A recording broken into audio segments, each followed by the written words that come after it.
próxima oportunidad presentar más evidencia y la pregunta en concreto, ¿cuándo decide usted operar a un paciente con una artrosis de rodilla o de cadera? O sea, ya le dio el tratamiento, ya le hizo todo lo que podía, sintomático, igual para el panel. ¿Cuándo deciden entonces someterlo a una cirugía de cualquier índole? Mira, cuando alguien dijo que el mundo era redondo, lo llevaron a la horca.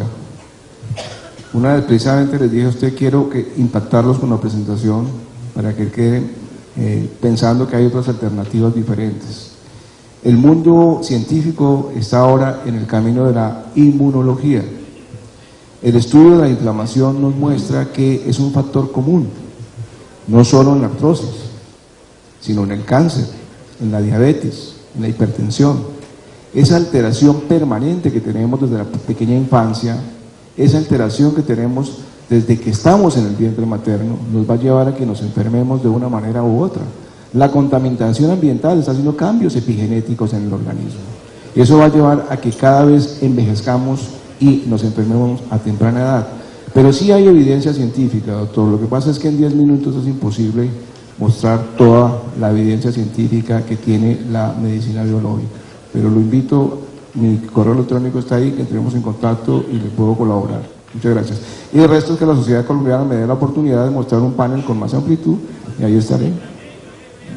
Bueno, en vista de que no hay evidencia científica para glucosamina y posiblemente están apareciendo ya otras sustancias que nos abren unas puertas, nos queda la desazón de que no tenemos nada. Entonces, mientras el paciente no nos parece quirúrgico, ¿qué le hacemos? ¿Será que la diacereína que mencionó el doctor Estrada, será que sirve? ¿Qué nos recomiendan ustedes? No, sí hay un armamentario importante. Primero, todos los cambios o las modificaciones de los hábitos que empeoran las artritis, como sobrepeso, etcétera, etcétera, etcétera. Además de eso, hay analgésicos y específicamente recomiendan el acetaminofén. Pero además de eso, hay antiinflamatorios no esteroideos, que todos sabemos que tienen de largo y de ancho, pero está en el armamentario. La cortisona intraarticular está en el armamentario, largo y ancho, pero está en el armamentario. Entonces, sí hay el problema, y tal vez vuelvo y repito algo que ya dije.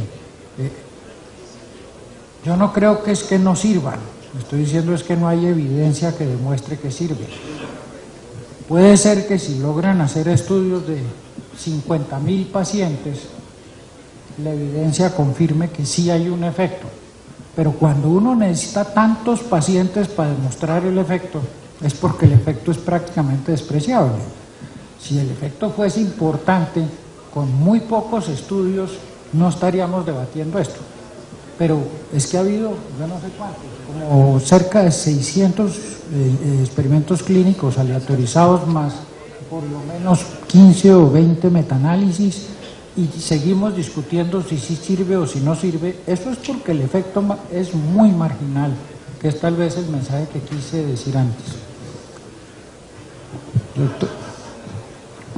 Doctor Estrada, quiero volver sobre algo que habló el doctor Muñoz hace un rato, y es, entendemos, y creo que la mayoría del auditorio entendió la posición de la medicina biológica, pero por lo menos a mí, y estoy seguro que a muchos de nosotros, nos cuesta trabajo entender cómo estos tratamientos biológicos de la artritis pueden afectar el curso de la enfermedad en un paciente que tenga una alteración mecánica o una alteración anatómica de la articulación. Un paciente con un valgo, un varo, una displasia de cadera, eventualmente la medicina alternativa o la terapia biológica puede cambiar el curso de la enfermedad mientras está actuando, pero una vez que esto sucede, esa articulación va a seguir sometida a unas fuerzas que la han llevado a la artrosis y que nuevamente la seguirán llevando, porque no veo cómo puede la medicina biológica alterar e influir sobre estos problemas mecánicos y anatómicos. Quisiera que nos ayudara a entender un poco en nuestra mente ortopédica cómo puede pasar eso. Sí, mira, Iván, Parte del proceso destructivo articular está asociado inicialmente a dolor. Ese dolor causa contractura músculo-ligamentar de toda la región articular. En la medida que tú cedas esa parte de dolor y de autoinflamación, y entras a hacer un proceso de rehabilitación, de alargamiento nuevamente de esas cápsulas articulares, esos músculos, esos ligamentos, los espacios comienzan a tener una apertura, por decirlo de alguna manera. Nosotros estamos muy sesgados porque hemos pensado siempre igual, y todo lo que hemos escuchado es igual. Yo simplemente les pido que tengan la paciencia de abrir un poquito el pensamiento tradicional que traemos. La medicina biológica tiene cosas muy interesantes con las cuales todos podemos aprender. El caso de regeneración articular del hombro, el seguimiento a 2 años, el primero incrédulo fui yo. ¿Cómo desapareció el osteofito? ¿Cómo se abrió la articulación? El paciente está, vive en Neiva, cuando quieras te doy el teléfono para que lo llames y le preguntes la historia de él. No es solamente darle el medicamento, es ayudar en sus cambios en hábitos de vida. Hay cosas que todos los días nos intoxican, por ejemplo el consumo de carne de cerdo, que no es, cuando quieran podemos ampliar el tema, el consumo de la leche de vaca, todo lo que inflame el intestino, el exceso de azúcar, todo lo que inflame el intestino va a producir inflamación sistémica y daño a cualquier nivel de la anatomía del organismo dependiendo de la información genética que tenga el paciente. Por eso algunos harán artrosis de hombro, otros de cadera, otros de rodilla, pero el cuerpo tiene la capacidad de autocurarse. Bueno, hay un tema que no se trató, que es el de la infiltración con plasma rico en plaquetas. Ahorita estuvimos en un congreso en Antro Miami y se está usando mucho, pero la conclusión de todos los tratamientos es que es algo temporal, o sea, nada va a curar la artrosis.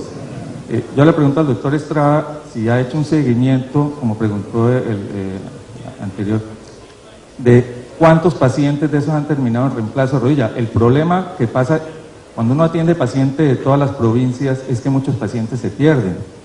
Yo en Bucaramanga le he hecho 3 reemplazos de rodilla a 3 pacientes suyos. Entonces uno dice, ¿hasta qué punto el tratamiento es tan bueno como usted dice?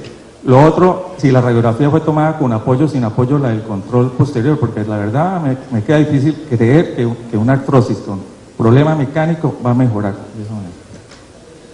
Mira, yo no estoy hablando de que esto sea una panacea.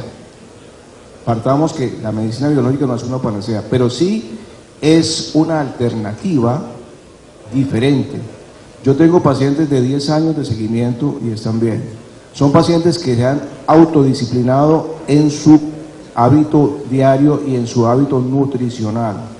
Y es en esos cambios de disciplina que el paciente va a cambiar. Si el paciente continúa con su sobrepeso, si el paciente continúa con su desorden alimentario, pues va a recaer nuevamente en el proceso, porque va a revivir nuevamente la inflamación como tal. Últimas 2 preguntas, esto ya... Yo creo que la osteoartrosis es una enfermedad que se manifiesta de forma diferente en cada paciente. Más bien hay pacientes con osteoartrosis que una osteoartrosis generalizada. Una vez analizados los factores desencadenantes de osteoartrosis y desencadenantes de dolor en cada paciente específico, mal alineamiento, sobrepeso, hábitos, causas de bloqueo, en fin, ¿ustedes creen que queda alguna indicación específicamente para viscosuplementación? Evidentemente Orlando sí lo hace, pero yo quisiera que el resto de los miembros del panel nos dijeran, ¿ustedes en algún paciente hoy día indican viscosuplementación o definitivamente no vale la pena? ¿Hay alguna evidencia que demuestra que uno puede retardar el momento de hacer el reemplazo específicamente de rodilla? Porque también hay que diferenciar, como decía el doctor Munafo, los tipos de artrosis. Es diferente la osteoartritis de rodilla que la de cadera. Por ejemplo, uno en la de rodilla ve mucho más componente inflamatorio que en una osteoartrosis de cadera. Pero creo que una indicación de viscosuplementación, en mi caso, es retardar el momento de hacer el reemplazo total de rodilla. Un paciente que no quiere operarse en ese momento, que es la señora de edad que le dolió mucho.